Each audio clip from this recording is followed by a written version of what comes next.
Hello guys, welcome to my YouTube channel. स्वागत है आप सबका study with Usha ma'am channel पे। आज हम भूगोल का पार्ट नंबर 3 9th क्लास का अपवाद चैप्टर के क्वेश्चन आंसर्स करेंगे। ठीक है, इस चैप्टर की व्याख्या मैं आपको पहले करा चुकी हूँ, तो आपको उसकी व्याख्या का डिस्क्रिप्शन भी इसमें मिल जाएगा। ठीक है, और ये सारे चैप्टर बहुत ही इंपॉर्टेंट है। ठीक है, आपके CBSE के लिए भी इम्पोर्टेंट है, और आप कोई भी एग्ज़ाम की तैयारी करें उसके लिए भी ये इम्पोर्टेंट है। ठीक है, चलिए स्टार्ट करते हैं। फर्स्ट क्वेश्चन, वुलर झील निम्नलिखित में से किस राज्य में स्थित है? ऑप्शन है आपके राजस्थान, पंजाब, उत्तर प्रदेश, जम्मू कश्मीर। तो आंसर है आपका जम्मू कश्मीर। नर्मदा नदी का उद्गम कहाँ से है?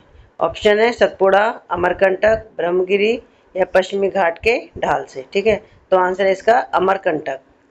निम्नलिखित में कौन सी लवणीय जल वाली झील है? का सांभर, खा वुलर, गा डल, घा गोविंद सागर। तो आंसर है आपका सांभर। निम्नलिखित में से कौन सी नदी प्रायद्वीप भारत की सबसे बड़ी नदी है? ऑप्शन है नर्मदा नदी, गोदावरी, कृष्णा या महानदी। तो आंसर है आपका गोदावरी। ठीक है, निम्नलिखित नदियों में से कौन सी नदी भ्रंश घाटी से होकर बहती है? ऑप्शन है आपका महानदी, कृष्णा, तुंगभद्रा, तापी। तो आंसर है आपका तापी। देखिए, ये जो क्वेश्चन हैं, ये क्वेश्चन आपके 2 नंबर, 3 नंबर, 5 नंबर में से आपसे पूछे जाते हैं। ठीक है, पहला क्वेश्चन है आपका कि जल विभाजक का क्या कार्य है, एक उदाहरण दीजिए। तो आंसर है किसी भी उच्च भूमि या पहाड़ से दो अलग अलग जल निकासी घाटियों को अलग करने को पानी के विभाजन के रूप में जाना जाता है। सिंधु, सतलुज और ब्रह्मपुत्र नदियाँ मानसरोवर झील के पास एक दूसरे के बहुत करीब हैं, लेकिन जल विभाजन के कारण वे अलग अलग दिशाओं में बहती है। नेक्स्ट क्वेश्चन, भारत में सबसे विशाल नदी द्रोणी कौन सी है? तो आंसर है गंगा द्रोणी। भारत की सबसे विशाल नदी द्रोणी है। नेक्स्ट क्वेश्चन, सिंधु और गंगा नदियाँ कहाँ से निकलती हैं? तो आंसर है सिंधु नदी का उद्गम तिब्बत में मानसरोवर झील के पास है, जबकि गंगा नदी का उद्गम उत्तरांचल के गंगोत्री हिमानी से निकलती है, जो हिमालय के दक्षिण ढलान पर स्थित है। नेक्स्ट क्वेश्चन, गंगा की दो मुख्य धाराओं के नाम लिखिए, ये कहाँ पर एक दूसरे से मिलकर गंगा नदी का निर्माण करती हैं? तो आंसर है अलकनंदा और भागीरथी। गंगा की दो प्रमुख धाराएं हैं, वे देवप्रयाग में मिलते हैं। नेक्स्ट क्वेश्चन, लंबी धाराओं के बावजूद तिब्बत के क्षेत्र में ब्रह्मपुत्र में कम गाद या सिल्ट क्यों है? तो आंसर है कि ब्रह्मपुत्र नदी, जिसे तिब्बत में सांगपो के नाम से जाना जाता है, तिब्बत में बहुत कम मात्रा में पानी प्राप्त करती है। ठीक है, वहाँ बहुत कम गाद है।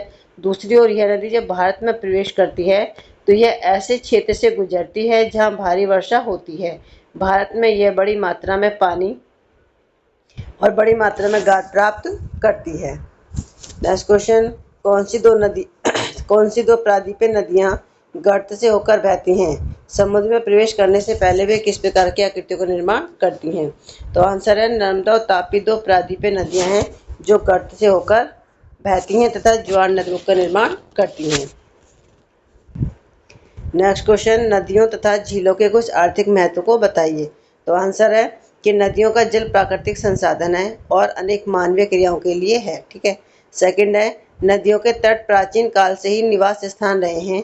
ये गांव अब बड़े बड़े शहर बन चुके हैं जो आर्थिक गतिविधियों का केंद्र हैं। थर्ड पॉइंट, सिंचाई, नौ संचालन, जल विद्युत निर्माण में नदियाँ महत्वपूर्ण भूमिका निभाती हैं। नेक्स्ट क्वेश्चन, हिमालय तथा प्रायद्वीपीय नदियों के मुख्य अंतर को स्पष्ट कीजिए। तो आंसर है आपका, सबसे पहले हम बात करेंगे हिमालय की नदियाँ। फर्स्ट पॉइंट है हिमालय की अधिकतर नदियाँ बारहमासी होती हैं। सेकंड, ये नदियाँ अपने उत्पत्ति से समुद्र तक लंबा रास्ता पार करती हैं। थर्ड, ये अपने बाढ़ वाले मैदानों में बहुत सी निक्षेपण आकृतियों का निर्माण करती हैं और पूर्ण विकसित डेल्टाओं का भी निर्माण करती हैं। फोर्थ पॉइंट, गंगा, ब्रह्मपुत्र आदि इसके उदाहरण हैं। अब बात है प्रायद्वीपीय नदियाँ। फर्स्ट पॉइंट कि अधिकतर प्रायद्वीपीय नदियाँ मौसमी होती हैं। सेकंड, प्रायद्वीपीय नदियों की लंबाई कम होती है और ये छिछली होती हैं। थर्ड पॉइंट, बंगाल की खाड़ी में गिरने वाली नदियाँ डेल्टा बनाती हैं। फोर्थ पॉइंट, महानदी, गोदावरी, कृष्णा, कावेरी इसके उदाहरण हैं। नेक्स्ट क्वेश्चन, प्रायद्वीपीय पठार के पूर्व एवं पश्चिम की ओर बहने वाली नदियों की तुलना कीजिए। आंसर है पूर्व की ओर बहने वाली नदियाँ। पहला है महानदी, गोदावरी, कृष्णा, कावेरी प्रायद्वीपीय भारत की पूर्व की ओर बहने वाली नदियाँ हैं। ये सेकंड पॉइंट, ये नदियाँ बंगाल की खाड़ी में गिरती हैं। थर्ड पॉइंट, इन नदियों का अपवाह तंत्र विकसित एवं आकार में बड़ा है। 4th पॉइंट, इन नदियों में एक विकसित बड़ी सहायक नदी है। 5th पॉइंट, ये नदी बहुत गहरी नहरों से होकर नहीं बहती हैं। अब है पश्चिम की ओर बहने वाली नदियाँ। तो फर्स्ट पॉइंट है नर्मदा और तापी प्रायद्वीप भारत की पश्चिम की ओर बहने वाली नदियाँ हैं। सेकंड पॉइंट, ये नदियाँ अरब सागर में गिरती हैं। थर्ड पॉइंट, ये नदियाँ एक विकसित सहायक प्रणाली से रहित हैं। इनकी सहायक नदियाँ आकार में काफ़ी छोटी हैं। फोर्थ पॉइंट, ये नदियाँ गर्तों में बहती हैं। फिफ्थ पॉइंट, ये नदियाँ डेल्टा नहीं बनाती हैं, ये ज्वारनदमुख का निर्माण करती हैं।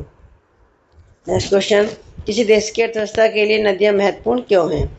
तो आंसर है कि देश की अर्थव्यवस्था के लिए नदियाँ अत्यधिक महत्वपूर्ण हैं। इसके निम्न कारण हैं। सबसे पहला, नदियों में प्राकृतिक ताज़ा मीठा पानी होता है। सेकंड, वे सिंचाई और खेती के लिए पानी उपलब्ध कराते हैं। थर्ड पॉइंट, वे मिट्टी को समृद्ध और कृषि योग्य बनाते हैं, जिससे बिना अधिक मेहनत के इस पर खेती की जा सके। फोर्थ पॉइंट, जल विद्युत उत्पादन के लिए नदियों का उपयोग किया जाता रहा है।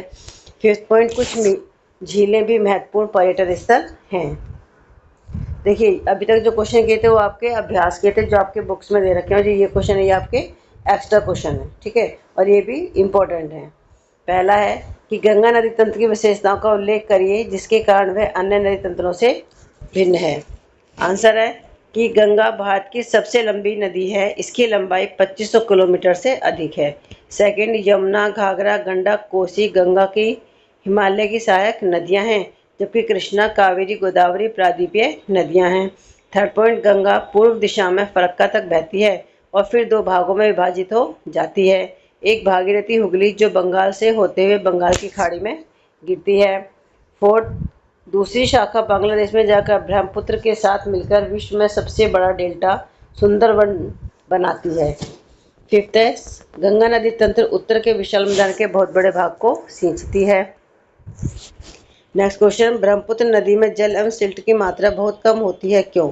तो आंसर है तिब्बत ठंडा तथा शुष्क क्षेत्र है। सेकंड, वर्षा कम होने की वजह से इसकी सहायक नदियों में जल की मात्रा कम होती है। थर्ड पॉइंट, जल कम होने के कारण इसकी अपरदन शक्ति कम है, जिसके कारण इसमें गाद की मात्रा कम होती है। नेक्स्ट क्वेश्चन, भारतीय नदियाँ शहरीकरण से प्रदूषित हो रही हैं, क्या आप सहमत हैं? सिद्ध कीजिए। आंसर है सब फर्स्ट पॉइंट कि नदी जल की घरेलू, औद्योगिक तथा कृषि में बढ़ती मांग के कारण इसकी गुणवत्ता प्रभावित हुई है। सेकंड, उद्योगों के द्वारा अपवाहित परिष्कृत कचरे को नदियों में बहा देने से प्रदूषण बढ़ा है। थर्ड पॉइंट, शहरीकरण के कारण भी प्रदूषण बढ़ा है। ठीक है, देखिए इस चैप्टर के ये सारे क्वेश्चन बहुत इंपॉर्टेंट थे जो आपके एग्जाम में आपसे पूछे जाते हैं। ठीक है, और इस चैप्टर की व्याख्या मैं पहले ही समझा चुकी हूँ। ठीक है, प्लीज़ मेरे चैनल को लाइक और सब्सक्राइब जरूर करें और बच्चों को भी शेयर करें ताकि उनको भी इसका फ़ायदा मिल सके। ठीक है, आज की वीडियो बस इतना ही। मिलते हैं आपसे नेक्स्ट वीडियो में। Thank you.